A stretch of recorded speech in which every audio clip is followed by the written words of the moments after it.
date.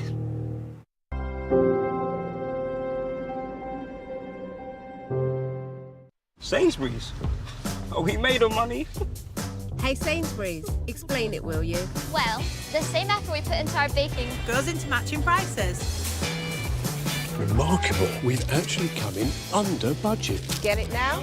Already got it. Sainsbury's. Good food for all of us.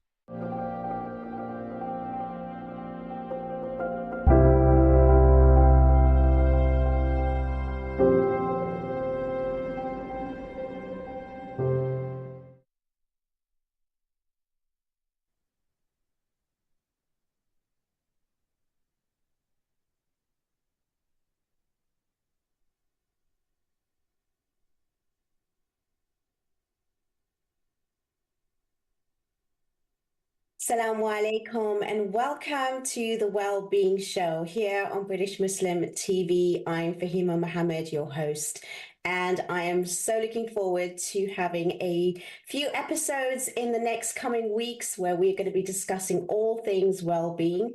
I really do appreciate all of you who are viewing from all the digital platforms, whether it's on YouTube, Facebook, or TikTok. Do keep watching, tuning in, and if you have any comments, we'll be grateful to hear what you have to say. And maybe sometimes if there's any questions or queries, maybe if we get a chance, we can read them out. So I do welcome all of that as well for your engagement. Thank you again for joining us here, and I look forward to hosting a few wonderful guests that are going to be around the globe to help us with our daily issues from psychological as well as their personal experience. And today, from the first series of this year, we have with us all the way from DC, please help me welcome my wonderful guest tonight, who is Cordelia Gaffar. Assalamu alaikum, Cordelia. Wa alaikum salam rahmatullah. How are Thank you, you so Fahima? much for joining me. It's an absolute pleasure. You look absolutely wonderful. I cannot wait to get into the conversation. But more importantly, for our viewers, please do tell us what you do, who you are, and we'll take it from there. Absolutely. My pleasure. My name is Cordelia Gaffar. I'm a joy bonding consultant. And my friends and clients also call me the ultimate joy goddess. Exhausted CEOs, female leaders in male-dominated industries, and high-powered professionals come to me to reclaim their joy in their life and career, refresh their team dynamics, and release fatigue.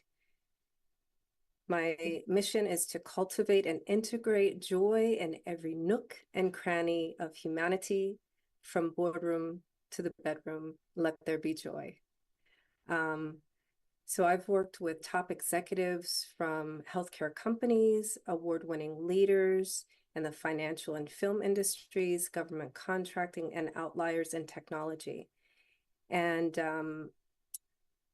I am also an author of 8 books, and 4 of them are bestsellers. I'm also a 2-time award-winning host of the Free to Be Show podcast, where I have open conversations on whether or not we're actually congruent and free in our minds, our hearts, and our actions.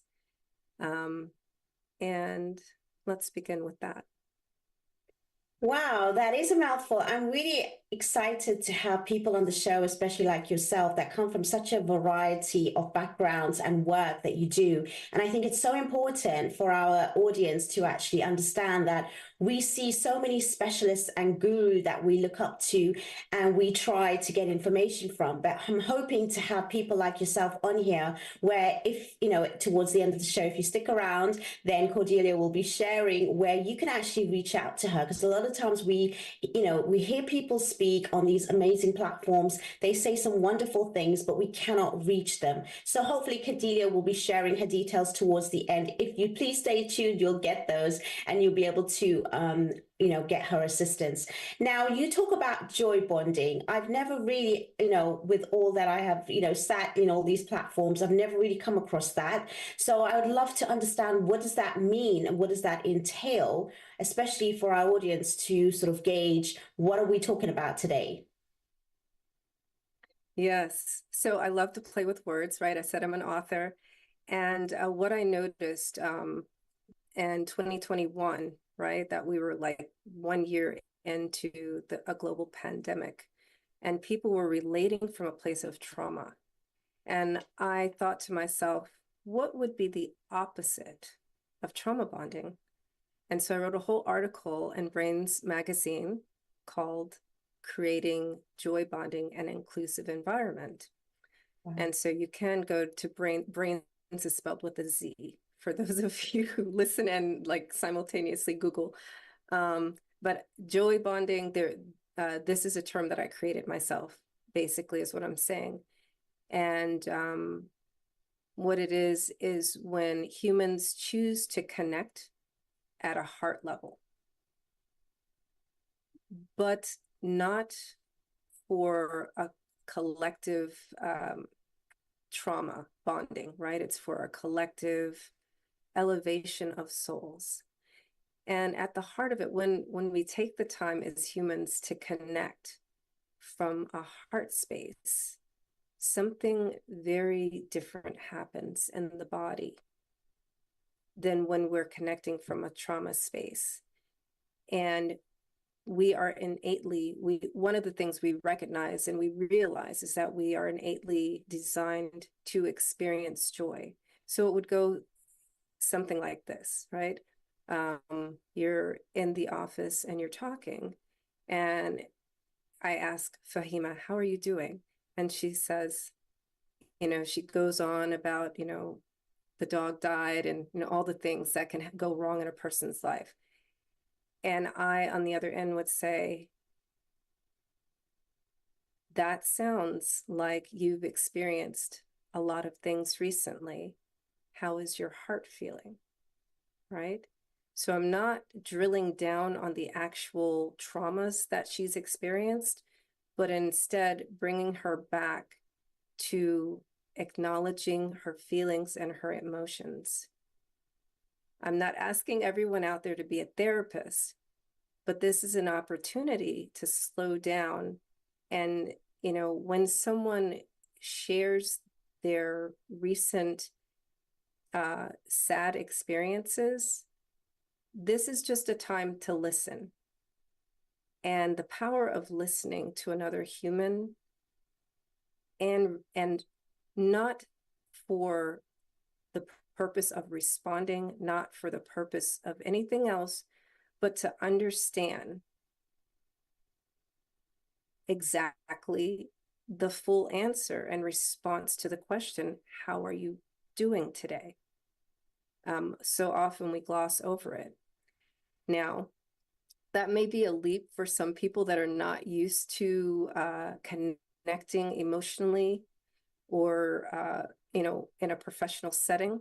So another way joy bonding can look when I consult with teams is just actually getting them straight into their bodies. So one of the things I didn't mention is that I have a certification as a somatic movement facilitator and authentic consent facilitator. So these two things combined go together and they look like this, right? When you move into your body, again, not for the purpose of actual movement or exercise, but to release energy of others and to reclaim your own energy, then that gives you a different feeling in your heart. So what that would look like is during a workshop, we would do movement, usually with shoulders and upper body, because this is where we hold the energy of others. And we don't even realize what's happening, as you move through your day, you have these small interactions with people where you're asking how people are doing, you're glossing over, you don't care how they're really doing, you're carrying your own weight into situations.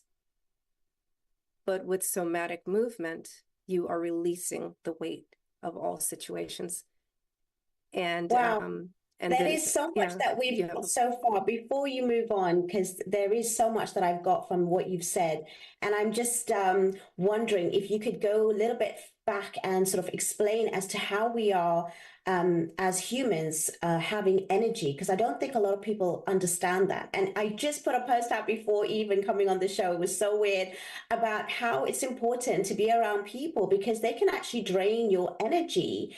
And we don't realize that. We think that we're helping. And it also comes back to the fact that you mentioned about listening, because either we want to relate to them and the other person does not really necessarily want that to even be expressed, or to feel that sort of conversation to be going on to them instead of, just doing the understanding like you mentioned. And at the same time, you can still be supportive and and not drain your own energy, because you're actually just listening and you're taking it in from the other person's perspective. So it's a really good start that you mentioned that, because I think in general conversation, we all say we need to have communication, but we have no idea what it takes to communicate. And sometimes non-verbal communication is the best way to actually have communication and receive it. So why is it that we talk about people as having energy? What does that even mean? That is an excellent question. And I was thinking about how to talk about energy for people that may not understand what I'm saying. So it's as simple as, have you ever walked down the street, right? And you see someone and they just watching them move, you get a certain feeling. And the closer they come to you, you really respond to that. Let's use the example of a beautiful woman walking in a crowd, right? You really watch the way she's moving and the way she acknowledges people with her smile or her eye contact. And there's an effect that you're feeling, you're having from just observing her. So what's happened there is you are exchanging energy, right? Conversely, there may be people that you see walking down the street, maybe a child that's having a temper tantrum, right? And there's another kind of experience that you have observing that, right? The thoughts that come through your mind may be critical of the parent, critical of the child, remembering yourself as a child and you behaving like that with your mother or father. And so those things are energy exchanges, and those would be non-direct energy exchanges. So when I talk about we are collecting people's energy as we go through our day and we don't even realize it, those are two examples of what we experience. Amazing, Cordelia. And we're going to go into that in a few moments, because we are coming onto our first break, and I don't want to go any further examples because I want you to elaborate on that when we do come back. Please do stay tuned. We have so much more to get through. And again, like I said, if you are on the digital platforms, on the spaces watching, please do comment, share any of your questions, queries, or whatever it is that you feel that you would like to say regarding the topic today. Further, even queries and questions regarding what we're speaking about or what you'd like to hear. And we're here to assist you. So it'd be really great for you to stay tuned. Make sure you don't go away, and we will be back.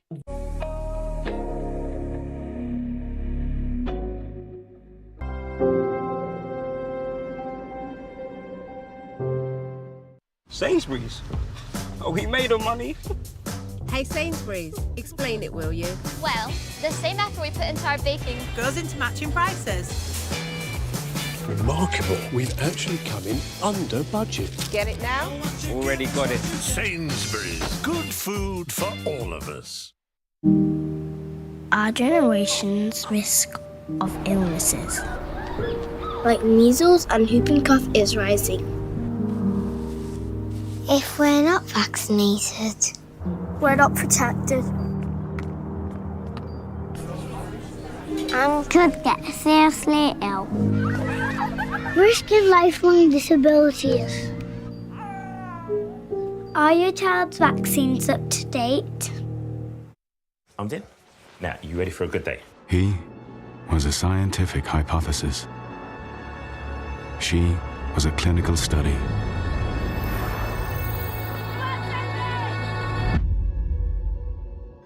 And the future breakthrough that could cure her is closer than ever. With our research, we can keep saving lives like hers. Donate now to turn science fiction into reality. Sainsbury's? Are we made of money? Hey Sainsbury's, explain it, will you? Well, the same effort we put into our baking Goes into matching prices. Remarkable. We've actually come in under budget. Get it now? Already got it. Sainsbury's. Good food for all of us.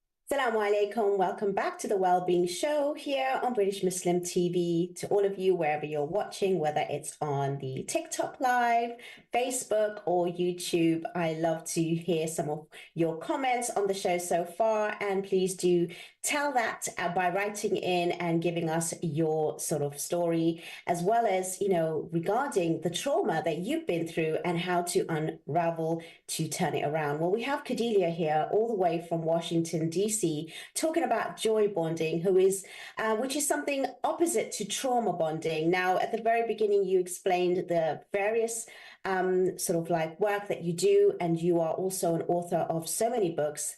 You have so many facilitations for workshops, retreats, and you assist people. And we're going to get your details towards the end.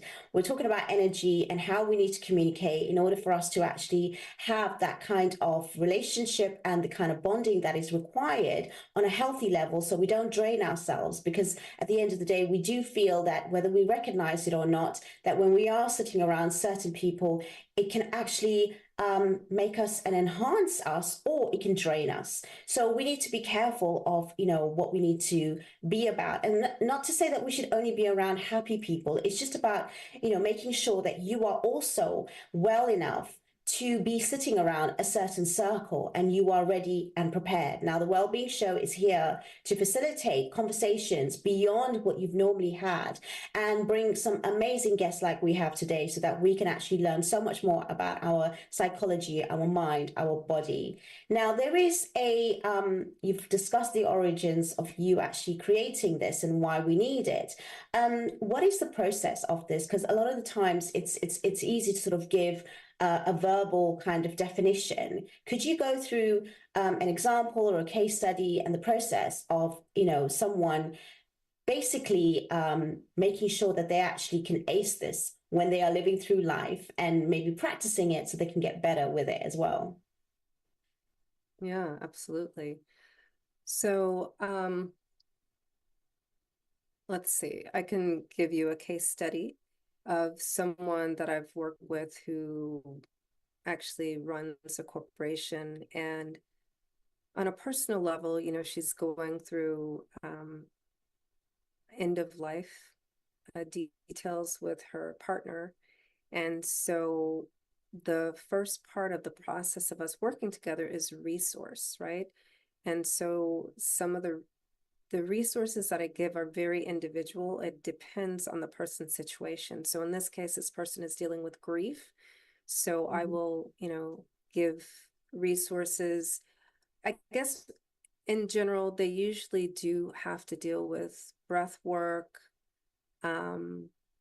ways to care for yourself, ways to center in the moment. And then we, with those different resources, that allows a release of energy and understanding the situation better, so that, one can move into restructure. So we have ways of being. And I would say that the restructure is the most important part, because you're actually being a student of yourself, observing your ways of being in the moment, right? And then you're choosing from the resources that I've shared with you, and you practice these on a regular basis as needed. So a lot of times we think, people could be listening to me, for example, I go to yoga class. I do breath work. I do movement. This is distinct from that in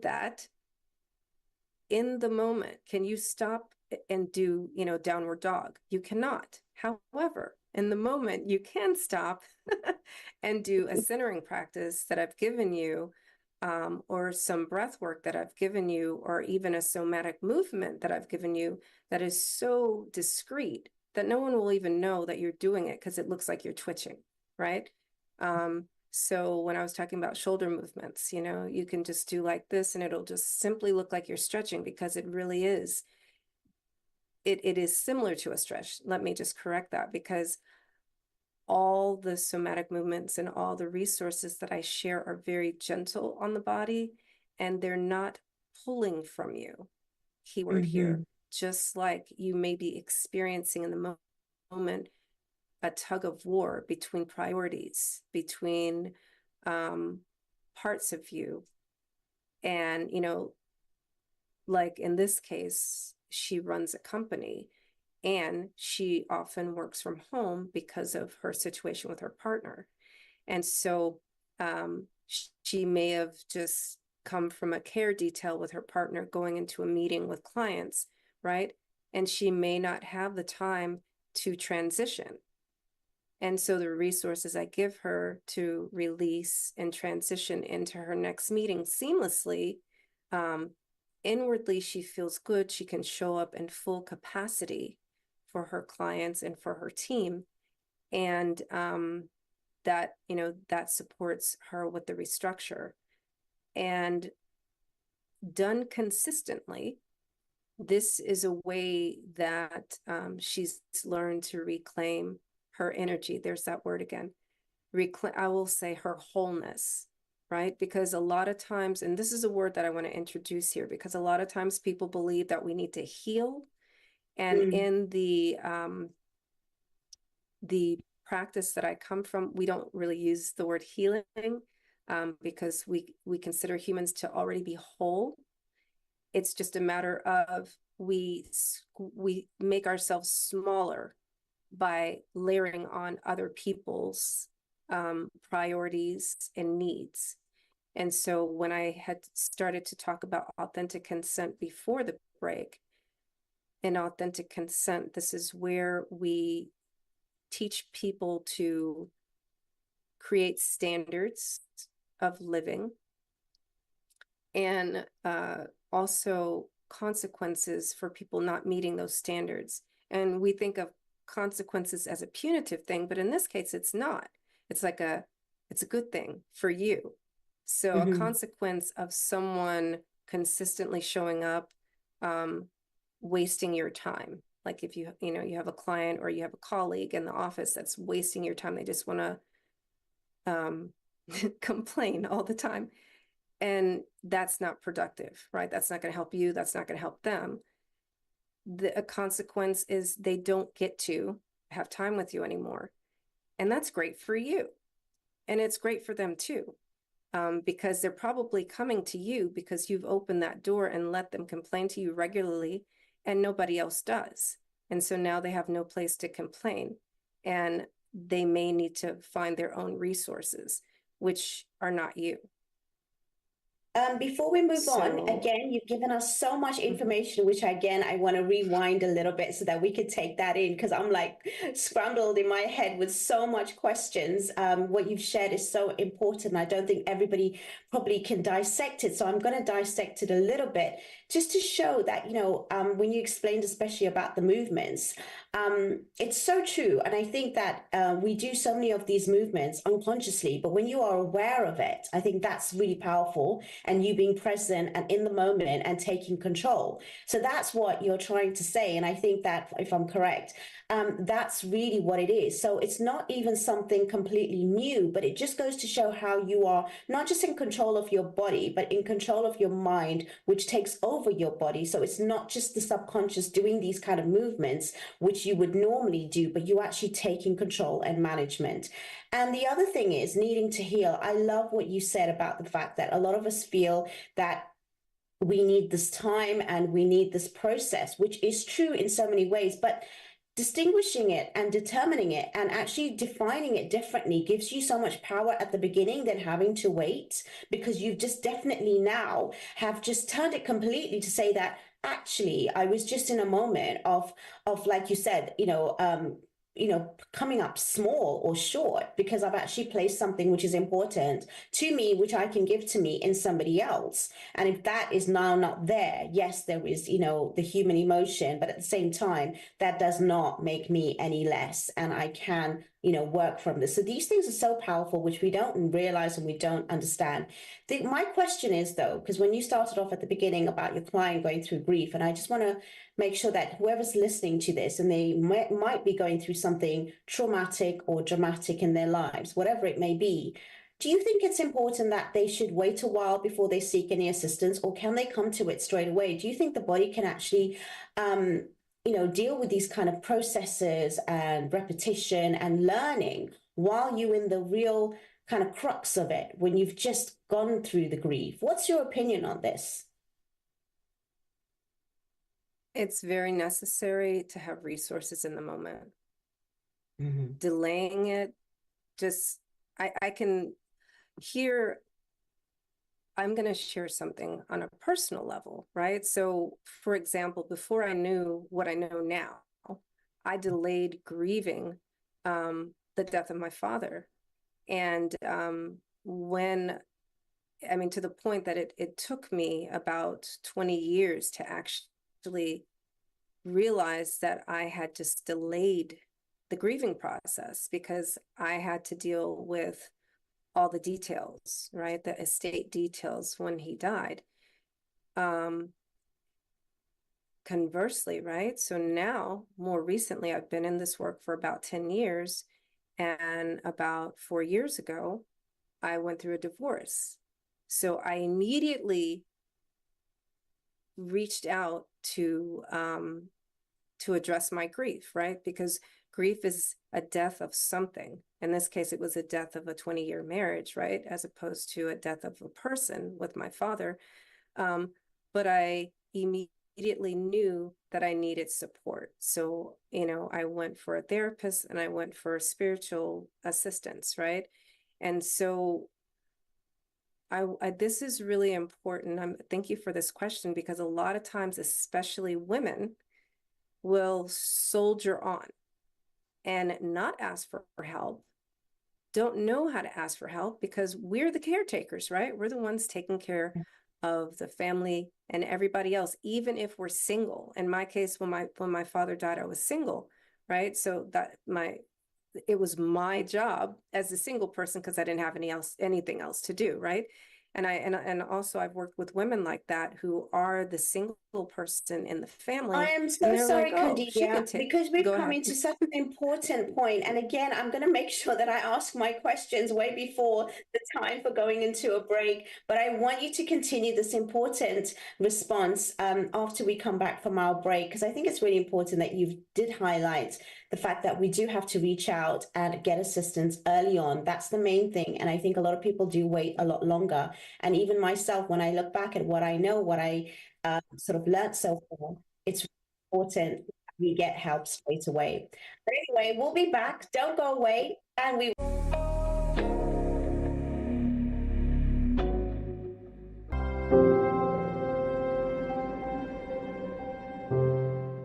Sainsbury's. We made of money. Hey Sainsbury's, explain it, will you? Well, the same effort we put into our baking Goes into matching prices. Remarkable. We've actually come in under budget. Get it now? Already got it. Sainsbury's. Good food for all of us.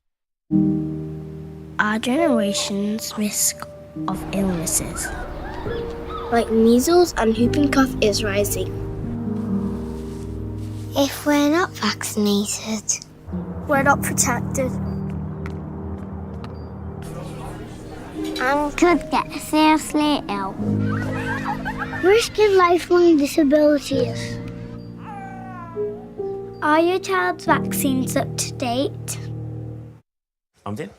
Now, you ready for a good day? He was a scientific hypothesis. She was a clinical study.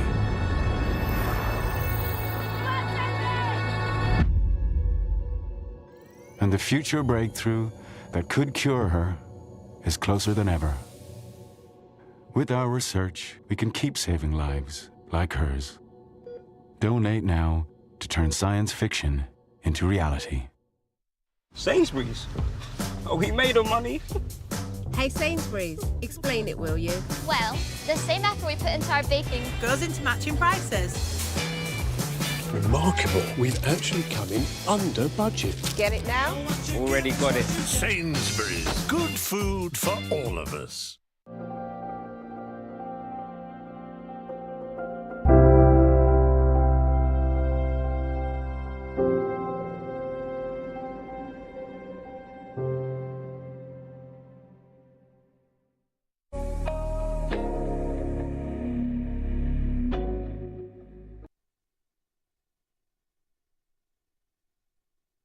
Assalamu alaikum. Welcome back to the Wellbeing Show here on British Muslim TV, where I'm with my wonderful guest, Cordelia, all the way from Washington, D.C., talking about the opposite of trauma bonding, which is joy bonding. Now, before the break, we briefly touched on something really important about getting the assistance while you're in the moment, especially even if it's something traumatic like grief.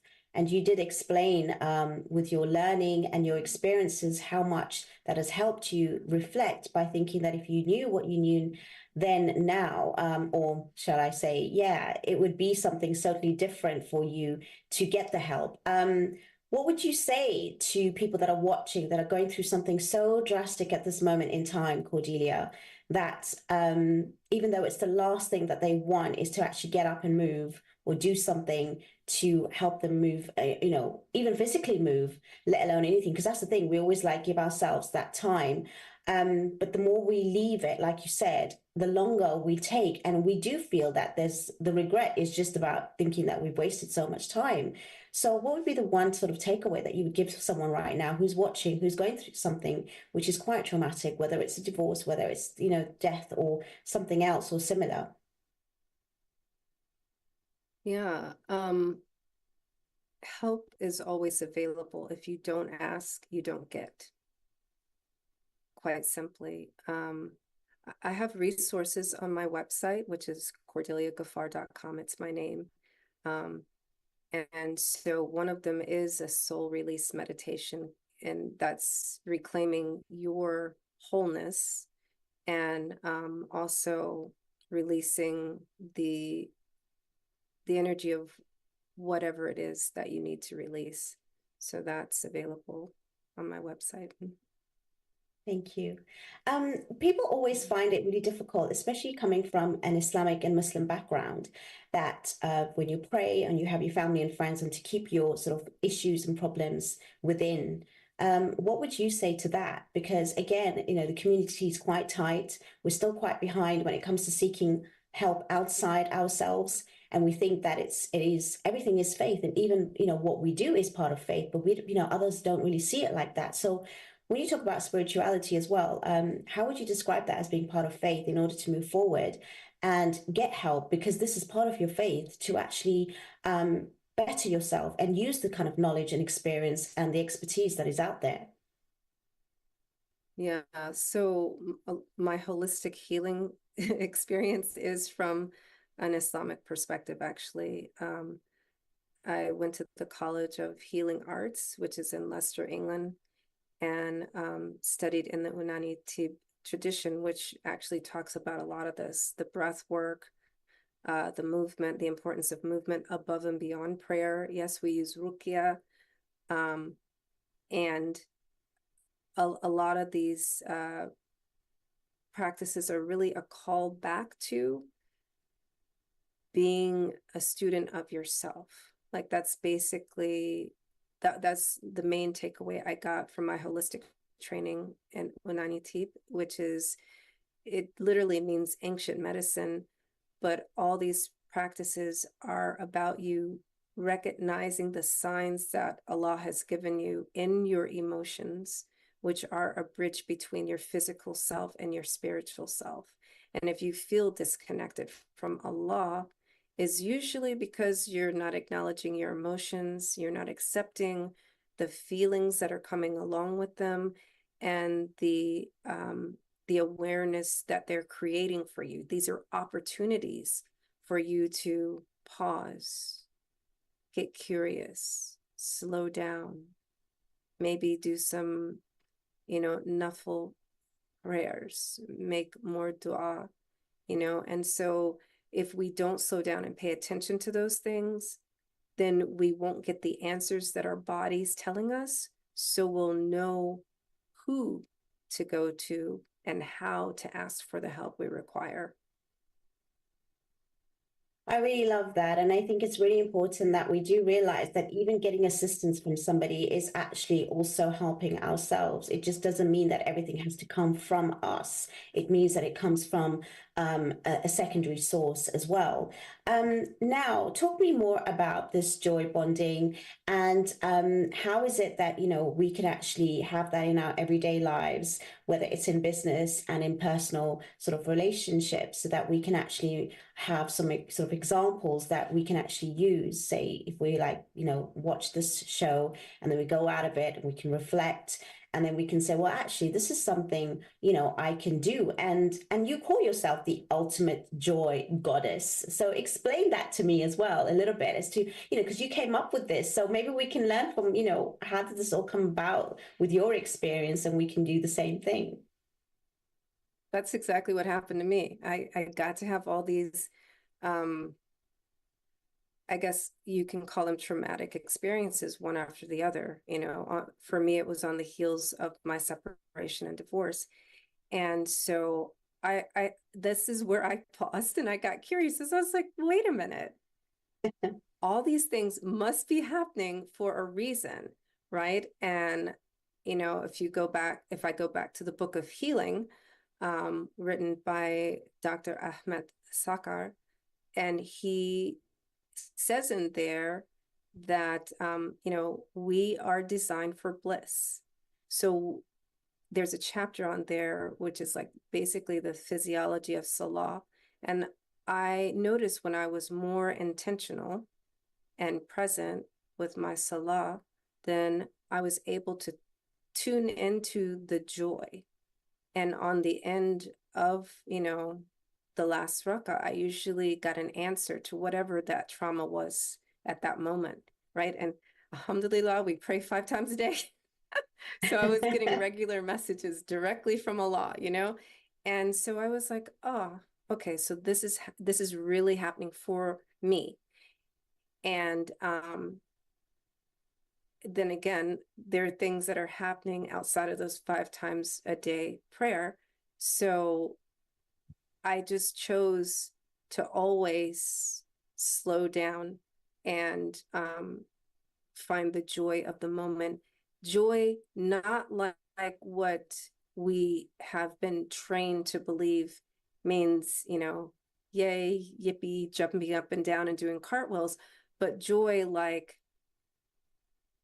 Allah sees me and He knows my capacity, but He also wants to expand me and teach me something. And so that is the invitation when I talk about joy. The joy bonding begins within. And through my choice to excavate and go deeper and really face those situations that were difficult for me to figure out and difficult to ask for help, one of the things I didn't say about myself, because another thing that women will do is they'll talk about who they care for, right? And this is really a highlight of who I am professionally. But on a personal level, I'm a mother of 6 children. So yes, I was going through a divorce, but so were they. So it was very important for me to have my joy bonding within so that I could support them emotionally with their internal joy bonding journeys. And so otherwise, at the beginning there, I was mostly doing what I call emotional splatter. And that's really what we go around doing when we don't choose to do our inner joy bonding. We are, projecting onto others all the things that we need help with, but we haven't formulated questions on how to get the assistance that we require. So it shows up as, you're not doing this, you suck at that, when all it is I'm hurting, I need help, I need you to help me, I don't know how to ask for that help. And there is almost, I feel it's an attachment to ego that we have, right? Mm-hmm. That we must show up as these strong, powerful people, and we can't ever show our vulnerability and let people know that, yes, I'm strong and I also need help. And that's what's going to help me be stronger. Can we work together? And so the end result is the joy bonding. Yeah, I guess people probably misinterpret joy bonding, because it's not about just being happy and ignoring what we're going through. It's actually being vulnerable, from what I'm hearing you say. And I think that's the most powerful thing. And also addressing and being accountable for even some of your own shortcomings and learning, because through every adversity, I've heard from many of my clients as well as myself that, you know, in this life, the only move forward is when you have that growth mindset, and when you actually are allowing space for your sort of for changes to happen. So sometimes we are so resentful and so not wanting to have change because we're so used to that comfort and that sort of routine. And sometimes these things happen to us to literally kickstart us and push us to the next level. And that is painful. Yes. So it takes a divorce, it takes a death, it takes a trauma to happen. And a lot of people that have come out really successful, and that's what we fail to understand, that a lot of these people who we look up to, they have come from such challenges. And I know that we do not like pain, but the more that you embrace it with a different mindset is what you're trying to say. That's where we can actually own it. And I think that's the crux of this conversation today. It's not just about saying, no, I'm going to ignore this, whatever I'm going through, and I'm just going to be happy and I'm going to look at the glass half full. It's so much more than that. And it takes such a process, like you mentioned, whether it's your mental state to your physical state, and it's all connected. A lot of us also only work on one or the other, where I feel to be really to the next level is having that holistic approach. That's why when you come to people like yourself, who's had such a variety of experience, training, and so much learning, that I know you for now at least over 4 years, and I don't remember you not actually doing something different, learning something different, going somewhere different, and then, repeating that to your clients. And to me, that alone is just continuous growth and learning. And it doesn't have to be a degree. It's just going into some sort of space to learn and listen to somebody who has a little bit different, or, higher, or again, just different knowledge to yourself. So I love this whole concept. I think it's absolutely amazing. We are going to come on to another break shortly, but I'm going to quickly ask you, which we will continue after the break as well, is what is intimacy intelligence? Because, we always look at that word and we get afraid of using it and we don't understand it. And again, it is also misinterpreted and misrepresented. Could you just briefly explain to me what that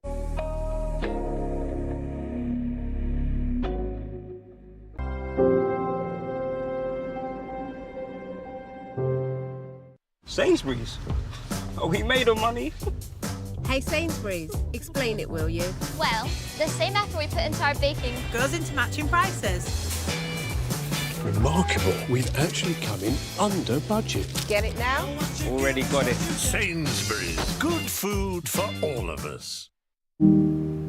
Our generation's risk of illnesses, like measles and whooping cough, is rising.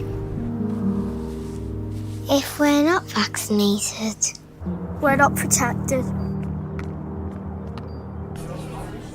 and could get seriously ill. Risk of lifelong disabilities. Are your child's vaccines up to date?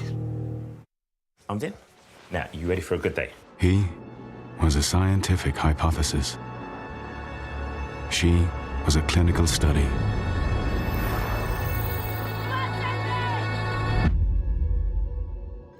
And the future breakthrough that could cure her is closer than ever. With our research, we can keep saving lives like hers. Donate now to turn science fiction into reality. Sainsbury's? Are we made of money? Hey Sainsbury's, explain it, will you? Well, the same effort we put into our baking Goes into matching prices. Remarkable. We've actually come in under budget. Get it now? Already got it. Sainsbury's. Good food for all of us.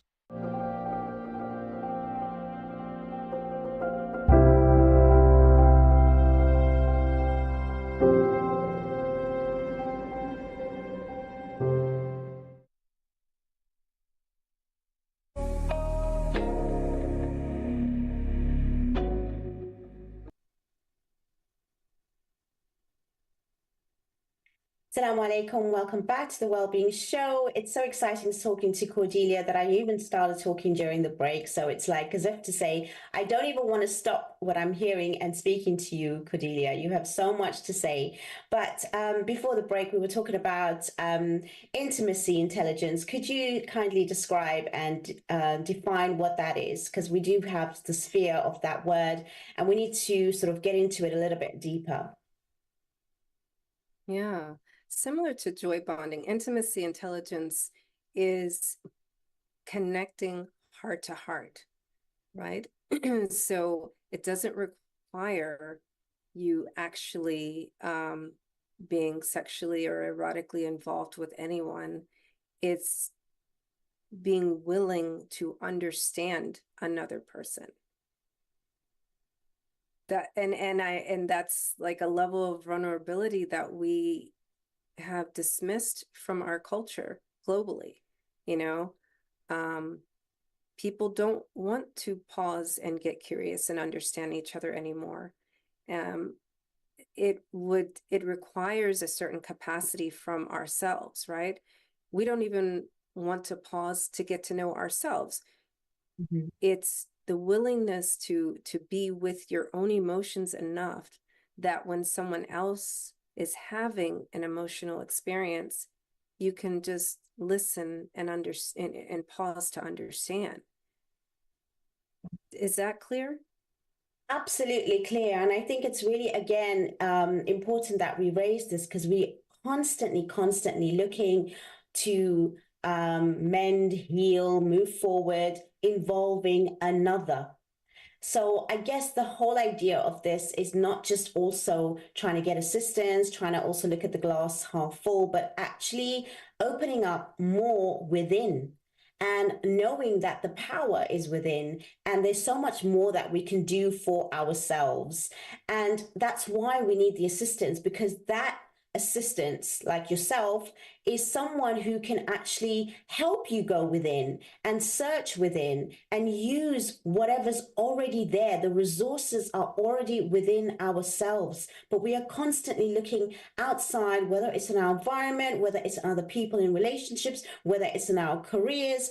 And it really does put so much less into what we get out in our outcomes and our goals.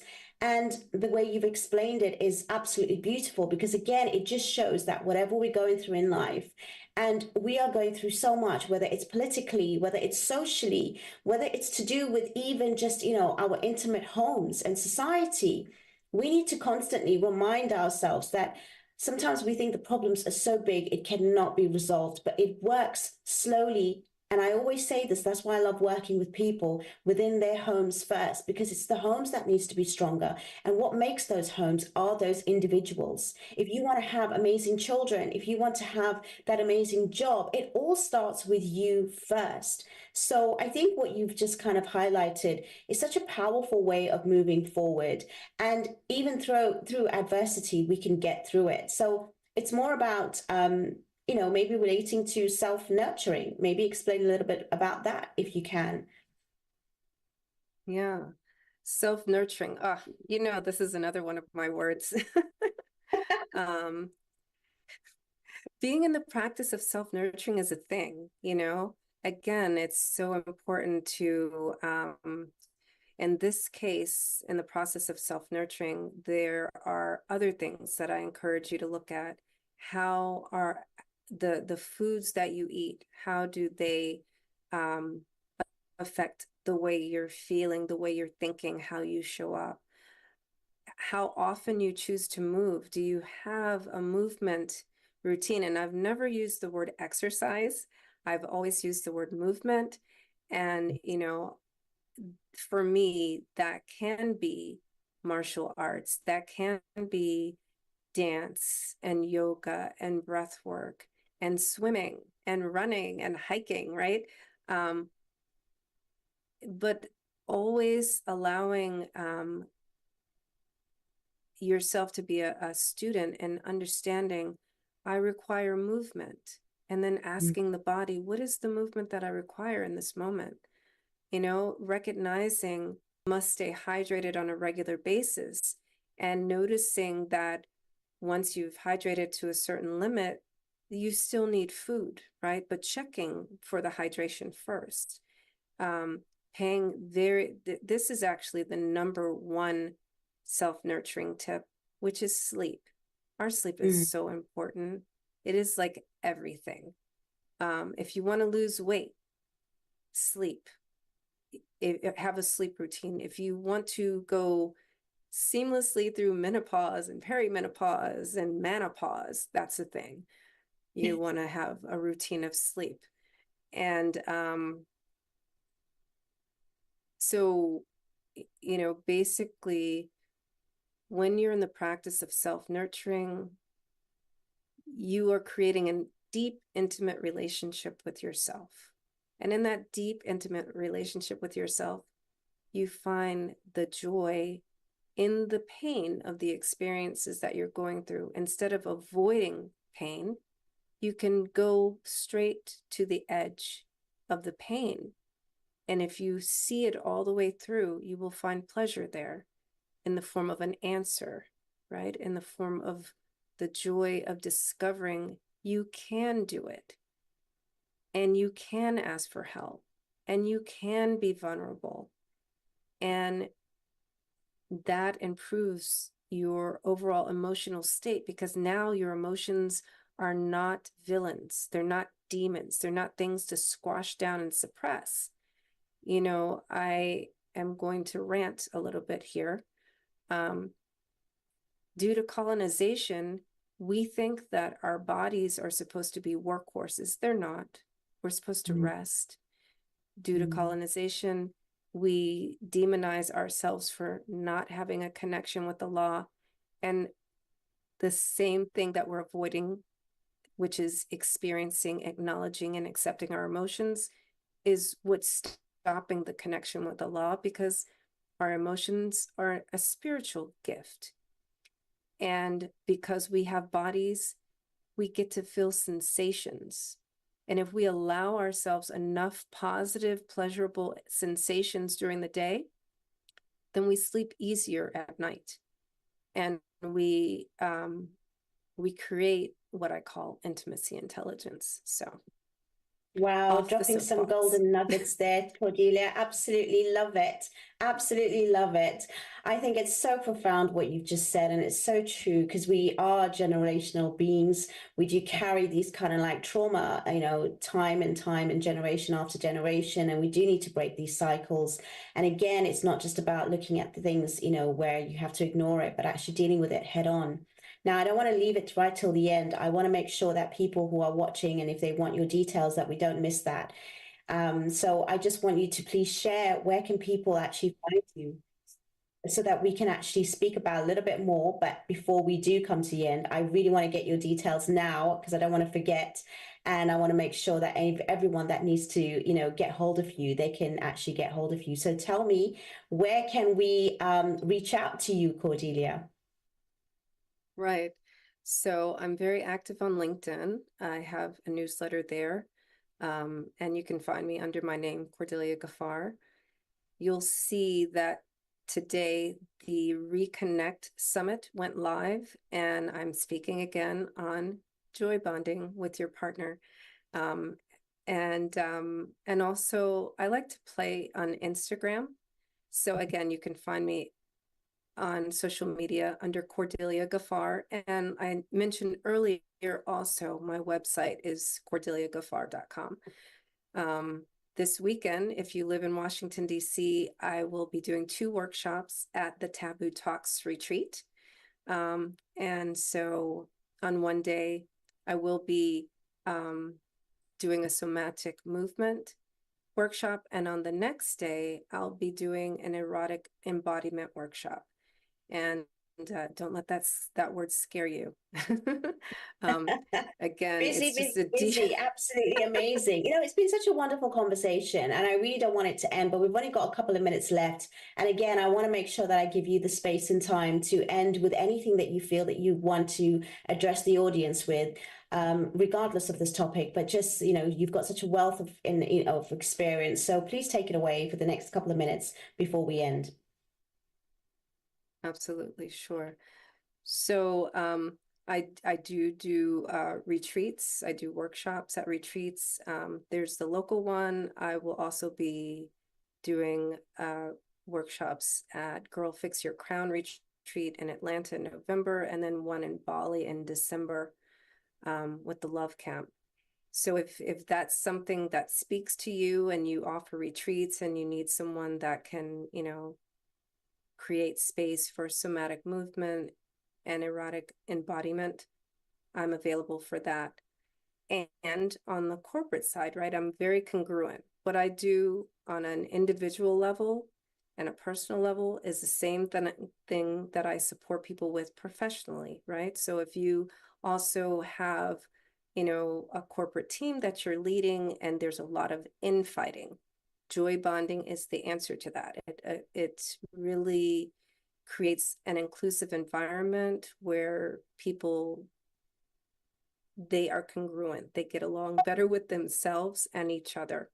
In this case, it does begin with movement. And there's so much wiring in the body that we don't know because we suppress and we don't pay attention to our bodies. But it informs our brains and our minds, and it changes the way teams get along and work together. People that seem, or, you know, on the outward, they appear to be from different backgrounds, they can connect on a human level for the first time ever and bring bottom lines to the green instead of the red. So I really encourage you to connect with me on LinkedIn. Today, you know, every week I have an article that comes out, and You Are the Possibility, which is my newsletter there. Thank you. Thank you so much. You know, I can go on for another hour easily with you. I know the kind of information that you have, but firstly, I want to thank you so much for being with us today, taking time out from your busy schedule, all the way from Washington, D.C. We have Cordelia Gaffar. Inshallah, we hope to have you again. Thank you so much for being with us. And we have, I just want to say again, thank you so much for everybody that's been watching. And there has been a few questions even on the YouTube space as well as the other platforms. And I hope that if you were to rewind, you'll get some of your answers. If not, please do reach out to Cordelia. And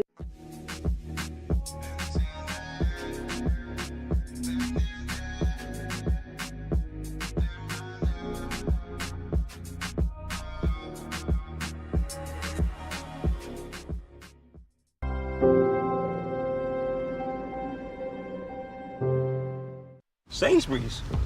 Oh, we made our money. Hey Sainsbury's, explain it, will you? Well, the same effort we put into our baking Goes into matching prices. Remarkable. We've actually come in under budget. Get it now? Already got it. Sainsbury's. Good food for all of us. Our generation's risk of illnesses, like measles and whooping cough, is rising. If we're not vaccinated, we're not protected. And could get seriously ill, risking lifelong disabilities.